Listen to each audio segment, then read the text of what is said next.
Um, 3, 2, 1. Hello, I'm Roger Daviston, and this is HVAC Plumbing Blab. It's just a live roundtable discussion with various guests.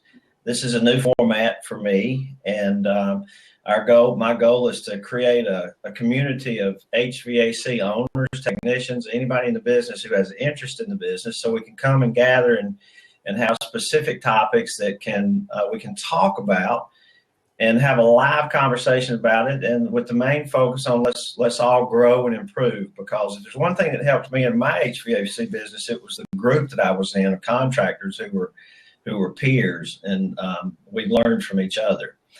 My guest tonight is Chris Bishop. Chris is the owner of Davis Heating and Air in Rocky Mount, Virginia, just outside of Roanoke. And Chris, if you would, I'd like for you to start out telling us about your history, how you got in the heating and air business, your first experience, and then tell us about Davis Heating and Air. Okay. I started in the business in high school through a technical school, worked my way from refrigeration through the service all my life, basically, my working career, and managed a site for service experts in Roanoke for a short period of time as a service manager, and then came to Davis Heating and Air in 2000. At that time, we were a $900,000 company in 1999, and just a very slow, gradual growth. It was very painful. Davis has been established since 1947, and 3 generations of owners, grandson, father, grandfather, and through that process, built a great company as far as the customers and how they took care of them, a lot of service over the years, which helped me a lot. I became the owner 2 years ago, and shortly after, I think, Roger, I was telling someone today, I closed on the loans on February 12th, and I think it was about March the 15th, you showed up for your first coaching session for a week with us. Mm-hmm. So we got started immediately.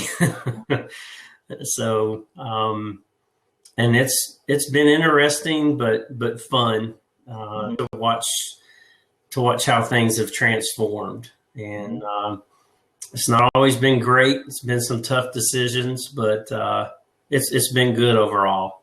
Mm-hmm. Now,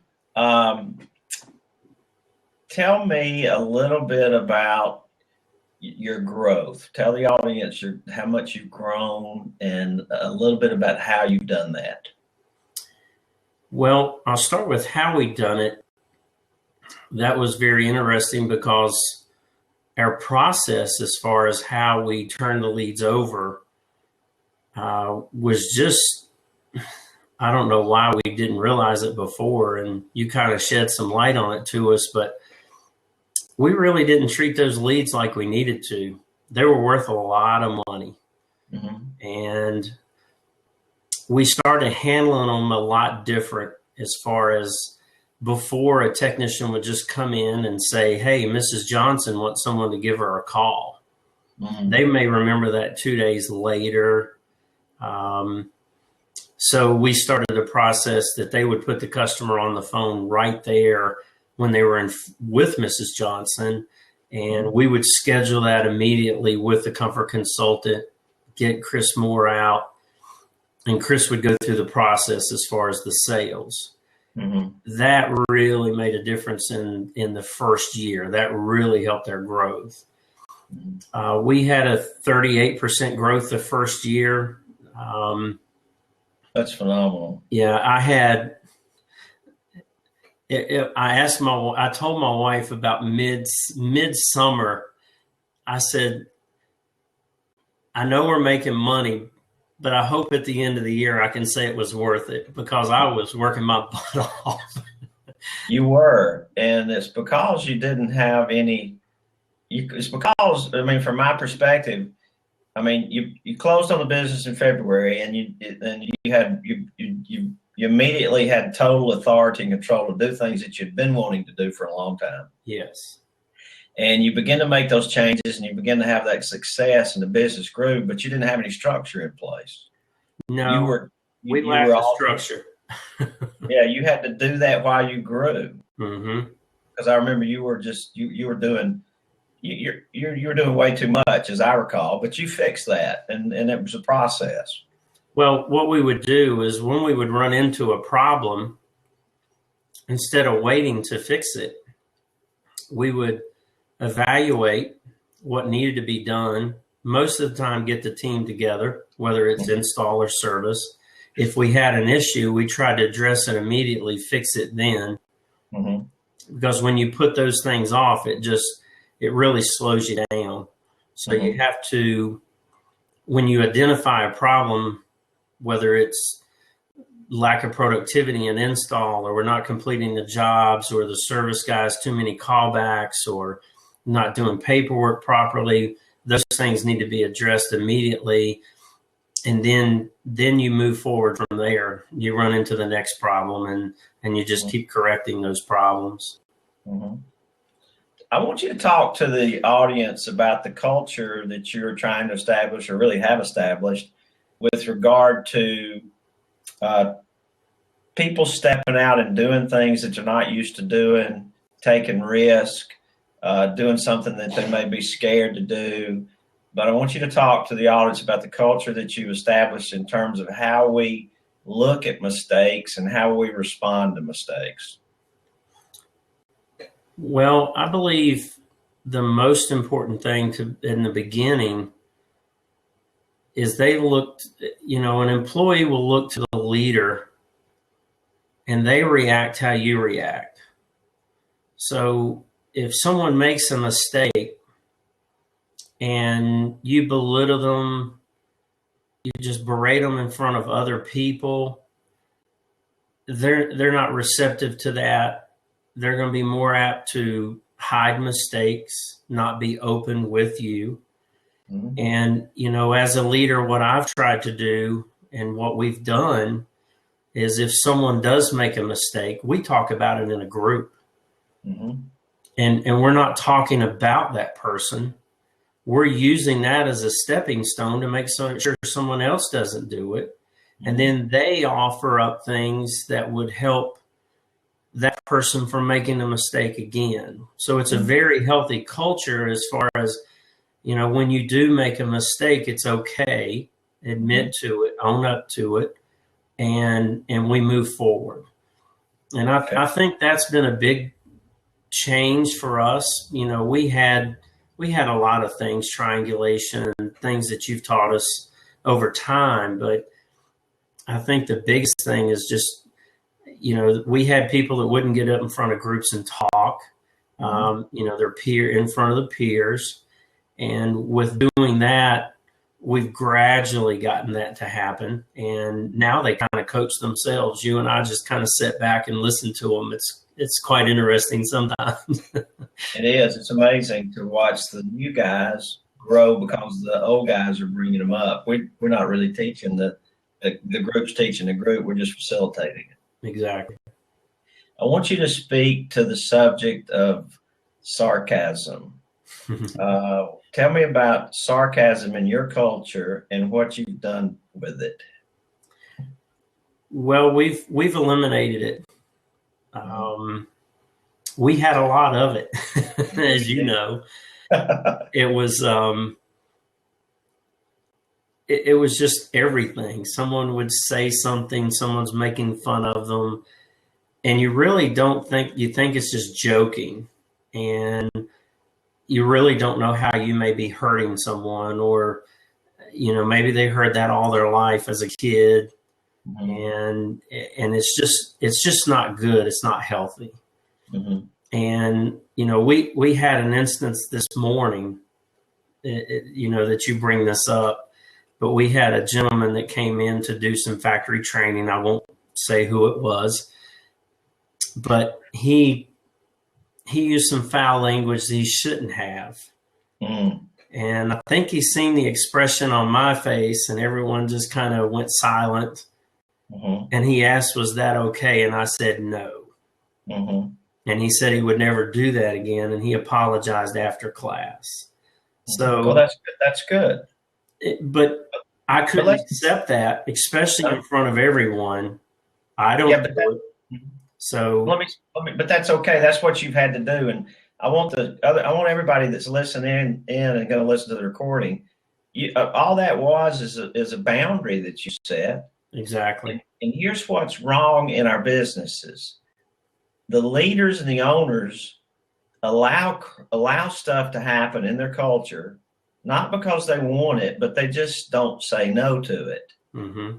So then they look around and they want to say, well, how did I get all of this mess? And I have to look at them and say, well, that's because you allowed it.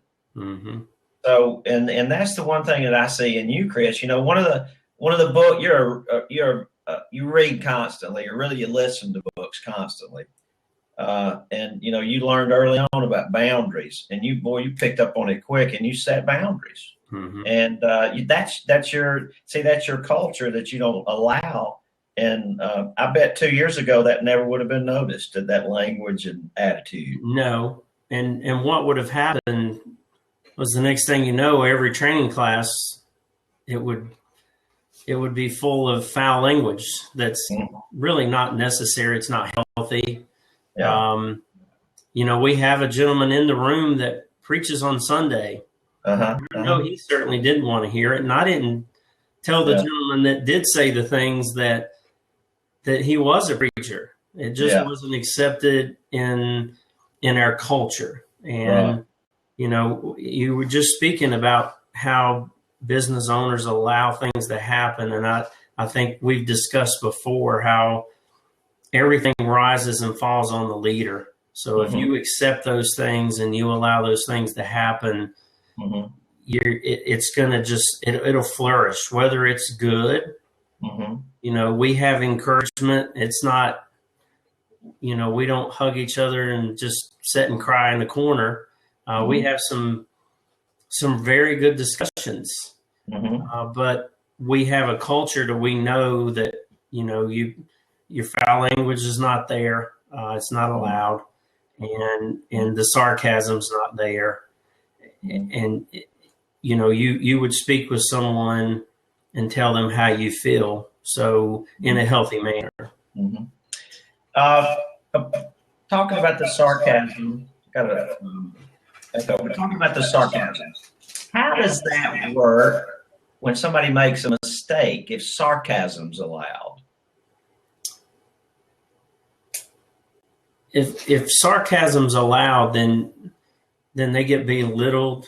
Yeah. The joke is something you had taught us is, if someone is sarcastic to you, you ask them, are you being sarcastic? Yeah. It's almost like you're setting a boundary and calling them out.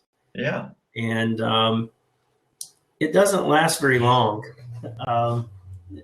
When we get a new employee in, I think they identify pretty quickly as far as how we do things and the culture. And I speak about that if I am hiring someone. I let them know the culture that we do have here. And I want them to know that, because if they can't function in that kind of culture, then we don't need them here. They're not going to last anyway. So that saves me and everyone else a lot of trouble. You set the expectation up front. You have to. You mentioned a word, triangulation, and I want you to explain what that is, because I don't think people really understand it. Explain what triangulation is to you, what it means to you, and what it looks like in your business, and how you have to constantly attempt to not allow that to go on. I'll give you a real example. Okay. I had a technician call me to say that one of the other technicians didn't clean an evaporator coil like he should, and he was there on a callback. So I said, okay, you need to call that technician, send him a picture of the coil, you call him, and you discuss it with him. And, you know, we had situations to where, well, in triangulation, he was coming to me instead of going to the problem. He was looking for me to rescue him, or, just not dealing with the issue that really needed to be dealt with. That person was very apologetic that they missed that. And it kind of helped their relationship because I pushed them back to communicate with each other. But by triangulating, it would be you doing something to me and me going to tell Michael that, hey, you wouldn't believe what how Roger treated me and what Roger had done to me. And then Michael may go tell someone else what you done. And it's not good for the culture. And, by doing that, it's almost undermining what you're trying to accomplish, to have a good culture and be able to have those boundaries and go communicate with someone if there is a problem. And what we're trying to establish is with these guys is let's deal with the conflict with one another and go to one another in a respectful manner.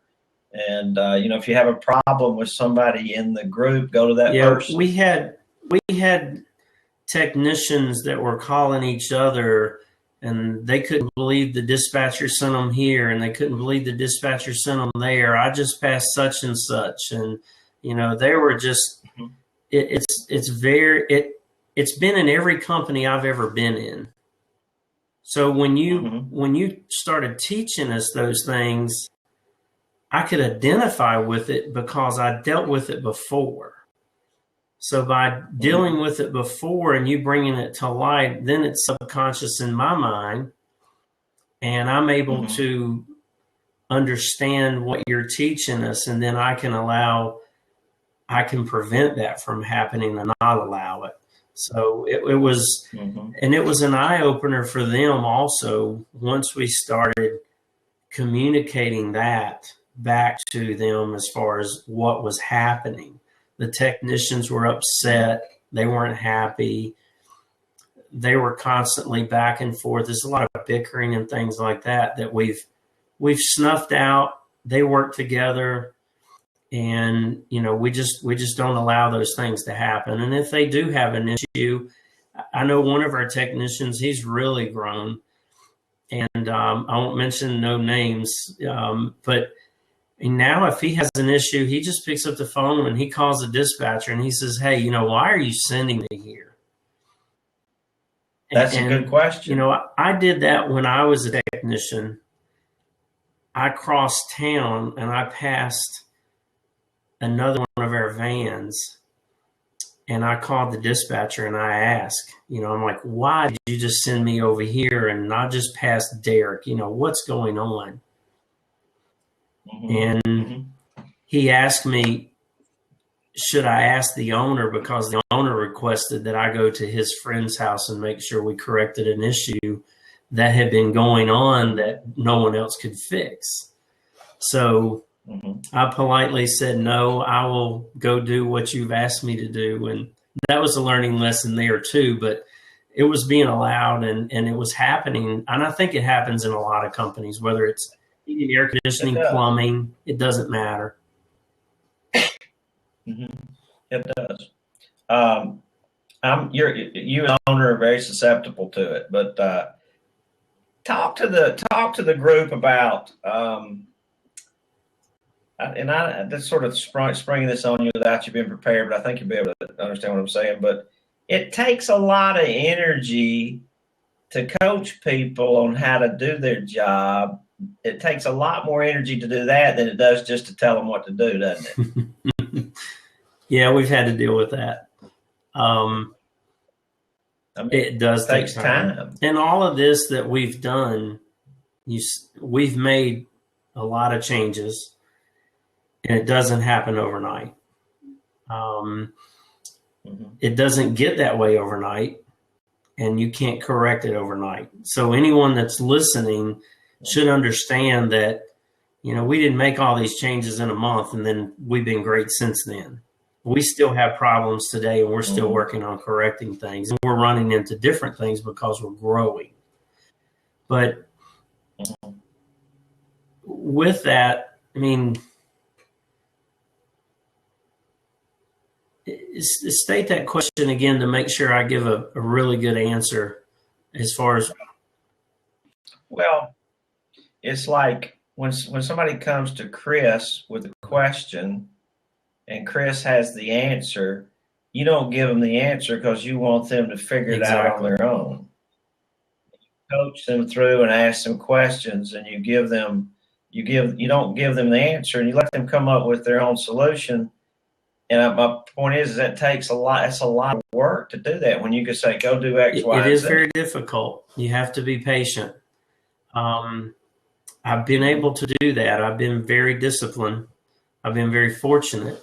I've caught myself trying to help someone, whether it be an installer, a service technician that really knows what the problem is, but they want me to tell them what it is so they can feel comfortable and just move forward. An installer that, has a problem with the job, knows what the solution is, but they want you to rescue them. It's almost like they know what to do, but they want you to know that they have a problem.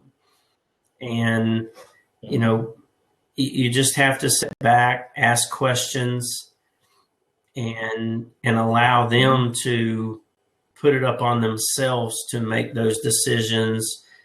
And it is tough. It's difficult to do because especially when you're extremely busy, you really want them to get the job done, but you have to discipline yourself so they grow.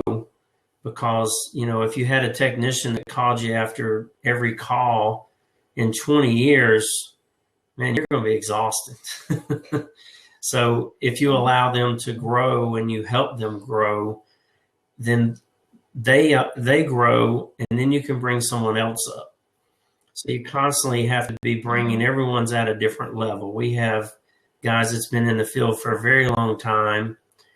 We have a guy that's been in the field for a year, and he's green, he's learning, and he makes a lot of mistakes. And we know that that's going to happen. So knowing that that's going to happen, we really try to head those things off and coach him. But when he gets in those situations, he knows how to react and what to do. Good.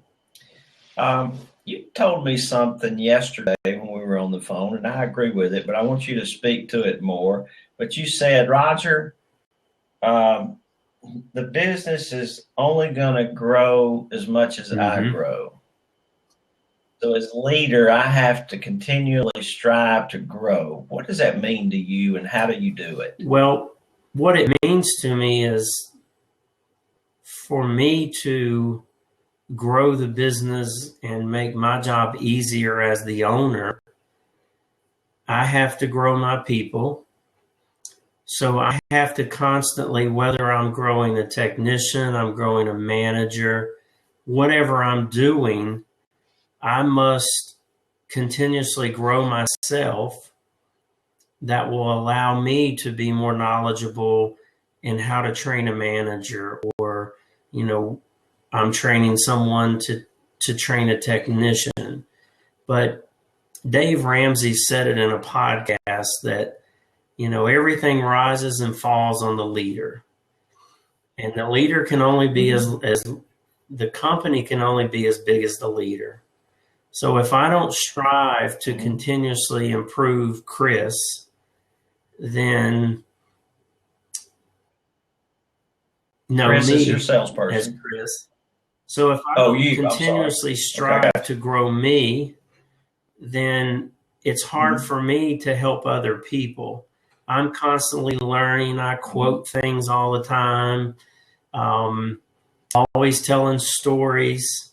And, I learn a lot of different things, from whether it's a podcast, an audio book, coaching from you, Tom Ziegler. I mean, it's a continuous process. It doesn't matter if you're in high school or if you're 40 years old, you always have to work on yourself, whether it be, I want to be a better technician, I want to be a better owner, manager, football player, doesn't matter. It's a continuous process. And I want to grow my company beyond where we're at today. So I have to model other companies, and I have to continuously read and learn other things from different people. So I have to continuously step up that ladder because I have to reach down and pull people up that are behind me. So if I can't step up, they can't step up either. You've invested some time and energy and money into a training room. Tell us about your training. You said the training group? I'm sorry, I didn't hear you. Your training room. You've invested a room. You built some space in your office for training. It's very nice. I want you to tell us why you did that, and tell us how. Give us a sense of how much you use it on a weekly basis. Like this week, I know it's probably been busy. I know it's going to be busy tomorrow because I'm going to be in there with your salesperson and the person you got doing some. You don't even know about this. This is the good thing about your business. But tomorrow, Chris, your salesman, and the new person you hired who's going to do the proactive telephone, and we're going to be online. They're going to be in the training room. We're going to go over some scripts, and I'm going to coach them through that. But you use that room a lot. Talk to us about that. Well, years ago, we talked about growing and reading, which is extremely important. Ron Smith's book, HVAC Spells Well. At that point in time, when I read that book, he says, you're not serious about training if you don't have a training room. So I worked it out, and we ended up with about an 8 by 10 room that we trained in. In the first room. The first room? So it was very, very small, but we had a training room. We were serious about training. We started coaching and growing. Then it got to where the room was too big. And we had to stagger meetings, and we had to do all these things. And then it was just, the room was packed and we couldn't do anything else. So after the first year's growth, we built a $50,000 warehouse addition to our existing warehouse, so we could clear out another part of the building, and we quadrupled our training room. And it'll seat now about 25 to 28 comfortable. We have a TV, whiteboard. And my focus this year, we had three things that we were going to focus on this year. Number one was training. We had over 100 hours of training just in January. We're up to about 400 and some hours of training so far this year. All right. I want us to stop here. Talk to us about what you're training on. Give everybody a sense of the things that you touch on. What's important to you? What are the guys learning? And that's not it's everybody. It may be the install group one day. It could be the service guys. It may be everyone all together. We wanted to create a thing called the Davis difference. What does Davis do different than what other heating, air conditioning, or air competitors do? So I didn't create that. I knew what we did, and I knew some of the things that we put on the list. But we created a full sheet of things that every employee put input on that we do different than our competitors. We do coaching with you at least once a week. We do online training, whether it be technical, whether it be just a management training process. We've brought in April Air, Rude, Linux, Ultravation tomorrow. It's a continuous process. I mean, we are learning technical, safety. We were doing after hours. I was doing some technical classes. It was a volunteer basis, and we averaged 10 about 10 people, 12 people every night that we did the volunteer training. Mm-hmm. So they would come in, no pay. I would buy pizza, and they would give me the topic, and we would teach on it. And, we're that serious about the training and the coaching with the technicians, whether it be role play and, just being able to talk with the customer and in a professional manner, how we want a service call ran from when they approach the door, how they park their vans, just continuously working on that and keeping everyone on the same page that it's consistent with the customer. Mm-hmm. I want to ask you this question because I've been in your shoes, and I know that I felt fear. I was scared to death when I bought my business and started it. And I asked you to give me some notes, and you said something here about you got to stay the course, and it's easy to fall back on old habits, but you got to grow through it and do the new thing.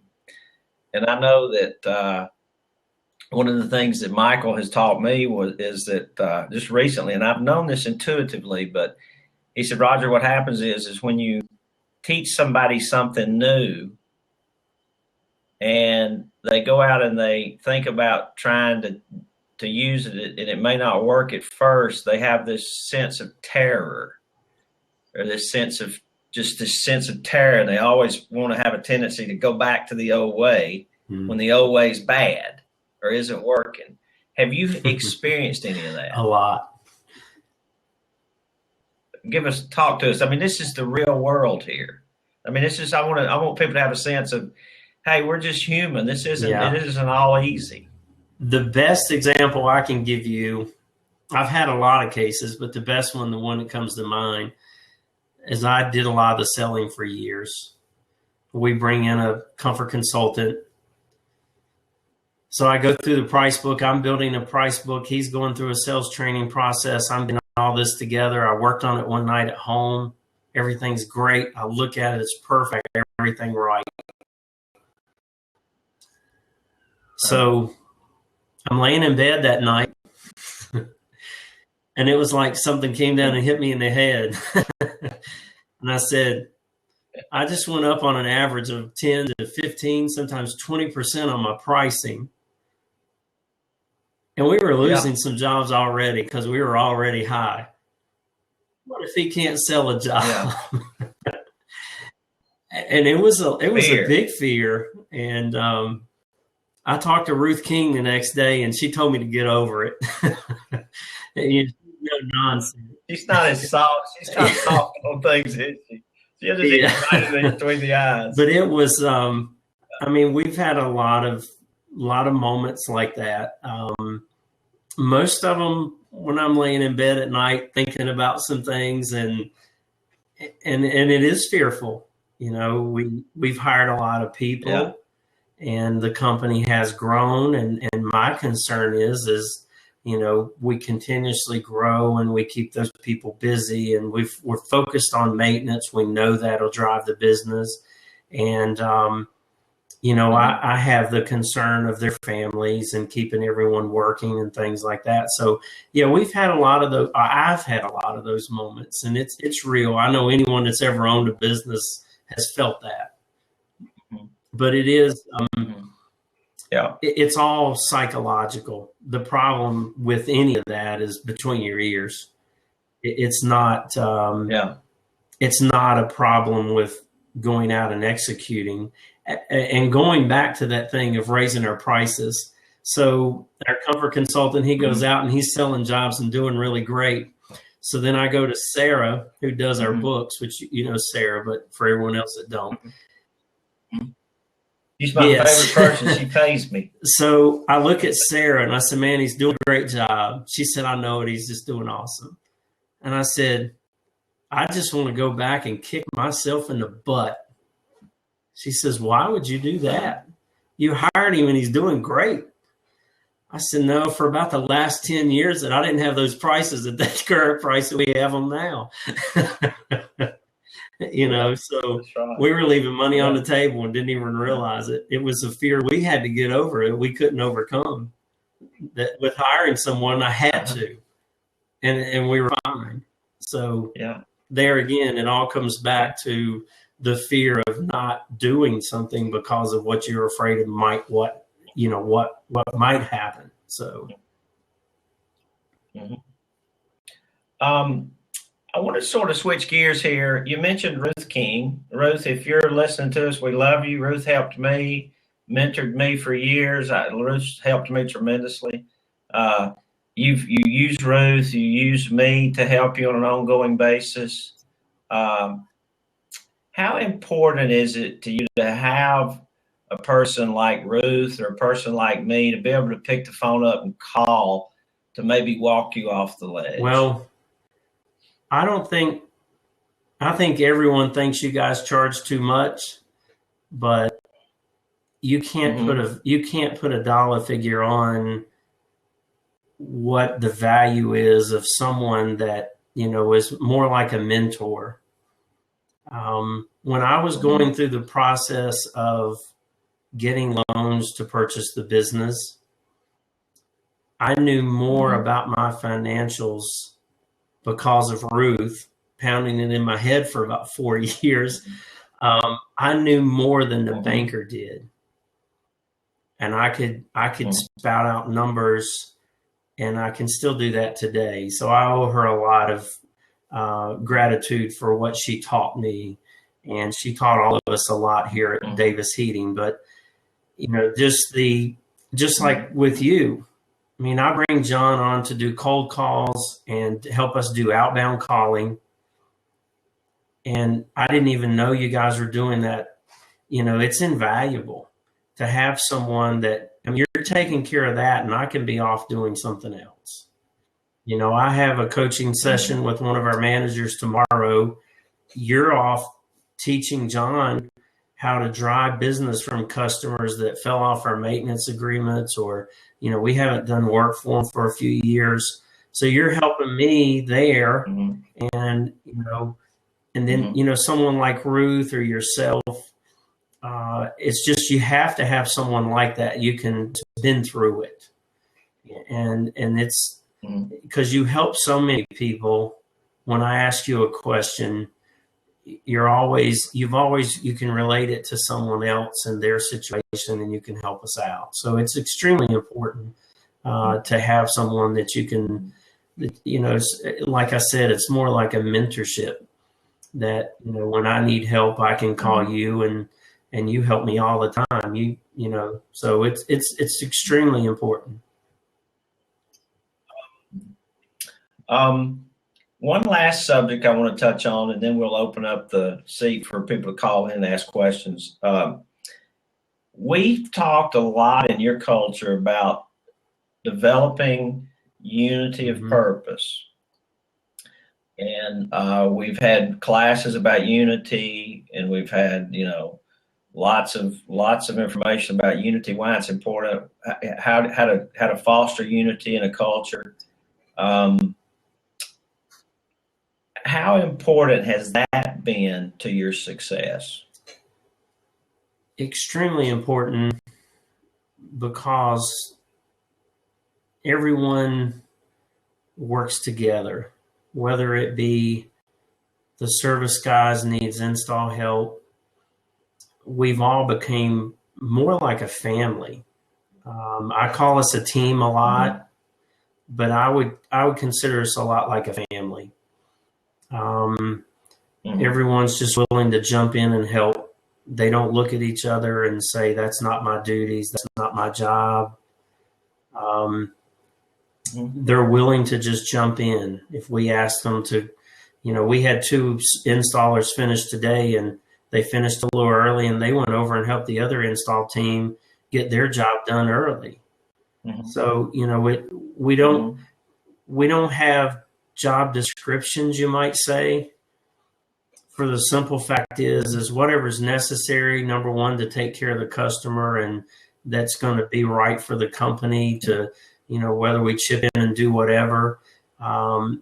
It's extremely important. Unity in any environment, whether it be, I know Virginia basketball coach Tony Bennett he talks about unity all the time. After an interview of his basketball games, they ask him why they're doing so good. He said, it's the unity. Our people are together.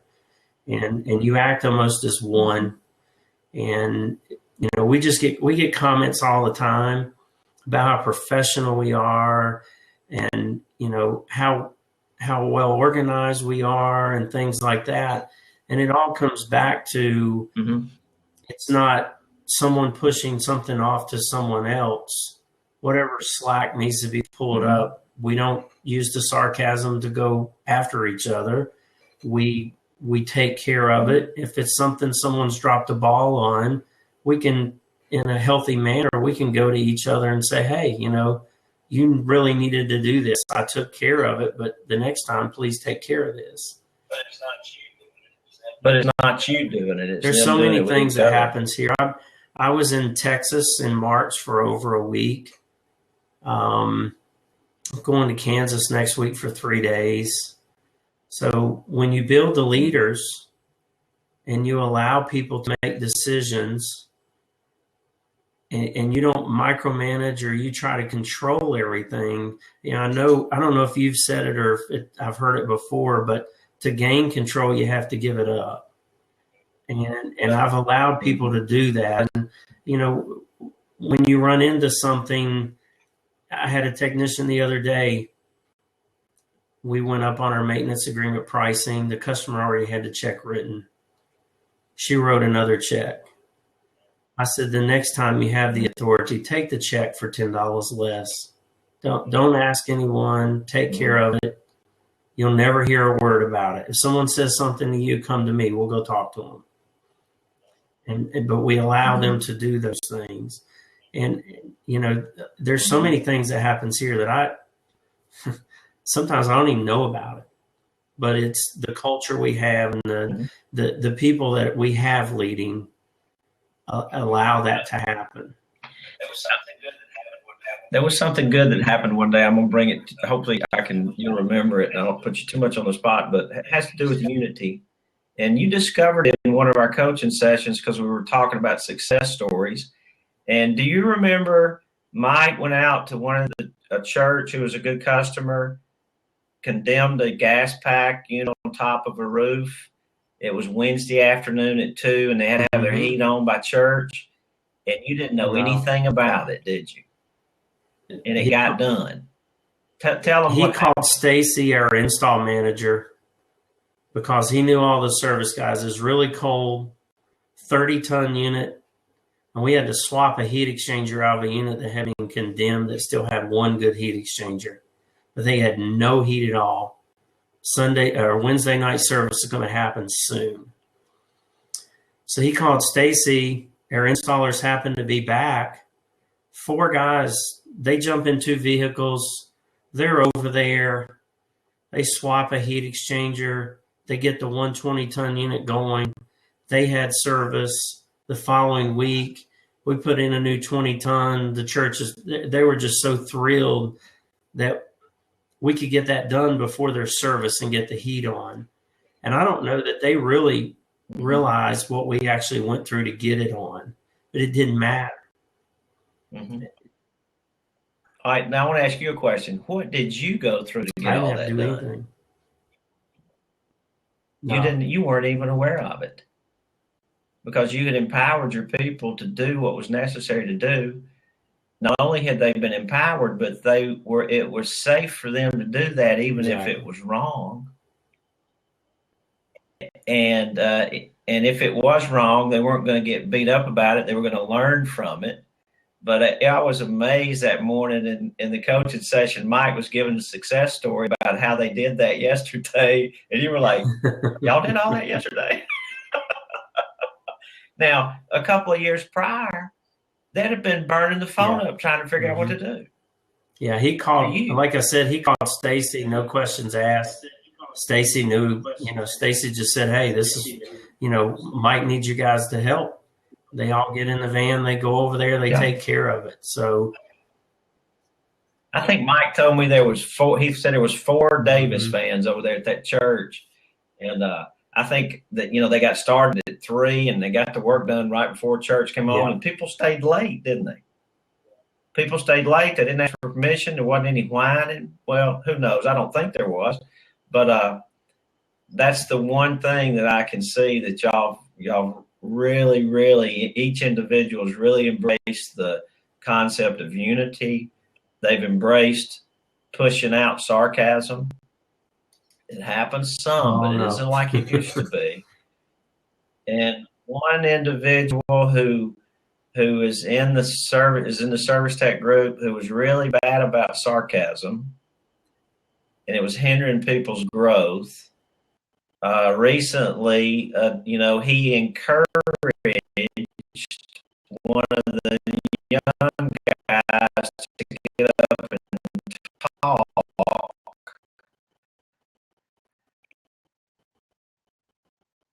in a nurturing way, because he said, hey, Robert, you've got a success story. Tell them about such and such and so and so. And that the senior, Chris, are you there?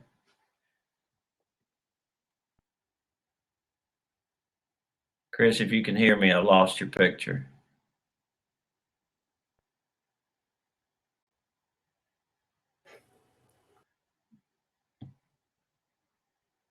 I'm going to go ahead and kick Chris out and see if he can come back in. I don't know what happened there. Just hang with me. This is, here we go. He's calling back in. Hang on just a second.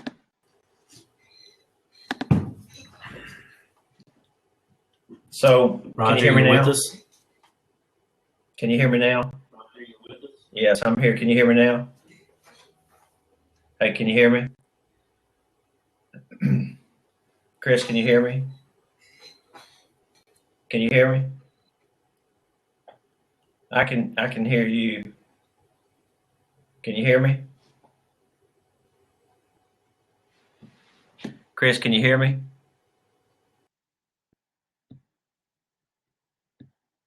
Having technical difficulties. I think I'm going to get out. I'll be right back. Y'all don't go anywhere. I'll be right back. Stay in the group. If anybody wants to jump in, I don't know how many we got out here, but if anybody would like to jump in and add to the conversation, go ahead. We'll take questions now. If we've got a few, this would be the time to come in. Michael, are you still with us? David, are you still with us? Got a couple of people still with us.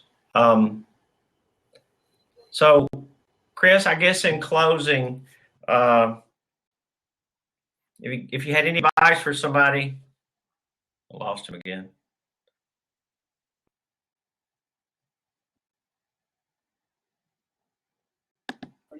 I'm doing great. We keep losing Roger. His internet must be acting up or something. I don't know what it is. Michael, did you lose me on your end? Were you watching? What were you seeing? Right at the very end, you were talking about your last statement, and then you just started going real fuzzy, and then you went off. And then Chris went off, and I went off, and everybody went off. Moving back. Have you got any questions, any observations? I just think that the big plus here is how Chris is talking about how he's empowered people in an organization. Yeah. And that's huge. I mean, he's just given them the authority to make decisions, and it's a powerful thing. He's growing people. He's not just growing his business, he's growing people. He really is. He really is. I wish he was here. We lost him again. We'll just wait just a second. But yeah, he really is growing people. And it's amazing how it shows in his revenue. His business is up 55%. That's amazing. Yeah, in 2 years. Yeah. David, are you still with us? I can't tell who these. No, it's just us. It's 3 of us. Have you figured out what these other number is, where it looks like there's a lot of people? You got the big number and the small number. Have you ever figured out what that is? I haven't. That it says we have 5 people maybe listening in, or I'm not sure. We got 3 watching, you, me, and Mike and Chris. Right. And then the 5, I don't know what the 5 means. Me either. Yeah. Mm. I don't know where Chris is. I think he probably went out to come back in or something. Yeah. Here we go.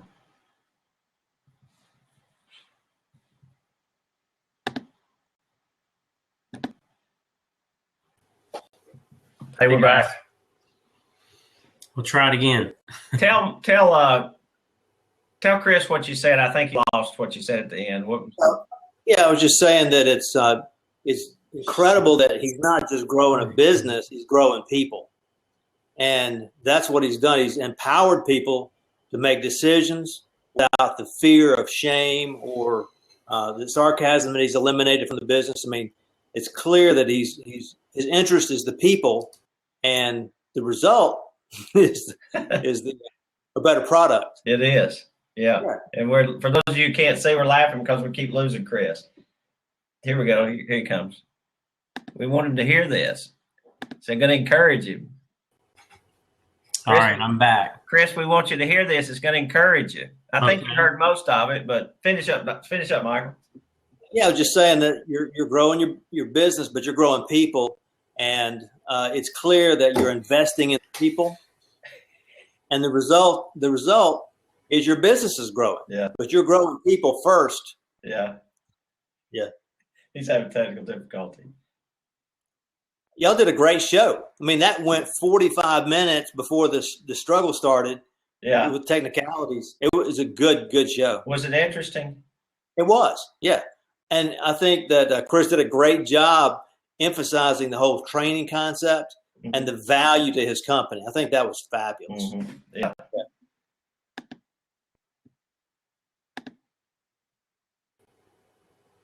Chris, are you guys there? Yeah, we're here. Yep. Say that again. I can't see Roger. I can see you, Michael. Yeah. Can you see me, Chris? I'm not sure what's happening. I don't know either. We're about done. It was a good show. It's gone again. Yeah. You know. It's just us. Yeah. We'll wipe this right off the recording. Okay. Chris can listen. That's fine. So you thought it was a good show? Thank you. I'm glad. Anything we can do different to improve? You know, I think it wasn't scripted. It was spontaneous. It was heartfelt. It was direct. And I think that's huge. Yeah, it is. I mean, that's just huge. Yeah. So the humility that he brings is obvious in the camaraderie of his people. Mm-hmm. Yeah. Yeah. And you'll get to see more of this next Thursday when we have the group session with the technicians. Okay. You'll get to see the get to see how it works. It sounds like a very healthy system. It is a healthy system, but it wasn't healthy when I got there or when we started. Uh-huh. And the frustrating thing is some places I go aren't healthy and they aren't healthy when I leave. And the difference is guys like Chris. Well, the difference is Chris's humility and learning and being willing to stay connected and go through that hard process. I mean, it's so easy just to give an answer, like y'all were talking about. Yeah. And clear Chris is willing to stay in there, hang in there, and go through the adversity and persevere through that adversity. Yeah. Which results in that. You see what he just typed over there? Yeah, I see it now. Yeah. Yeah. Yeah. I asked Stacy today how many times I say I'm wrong, and he responded a lot. Again, that's just openness to learning. Yeah. So that's great. Yeah. Hey, let me tell you something. I learned that we've been through to get to where we are today, and we're not finished. Mm-hmm. Yeah, that's really refreshing to hear. Mm-hmm. Well, thank you. Yeah. Chris, I want to thank you for doing this. Is Roger going to open? Do we have anyone listening? No, it's just us three. Is there anyone other than us three? No, it's just me, you, and Michael. Yeah, we had some guests listening in that came in and out. So, and the thing is I'll put it out on my blog, and people will listen to it. Hopefully, listen to it over and over again. And it'll always be active here. People can listen. It was a very good show. Thank you. Yeah. Chris, thank you for coming in. I can't see Roger. I'm going to cut the recording.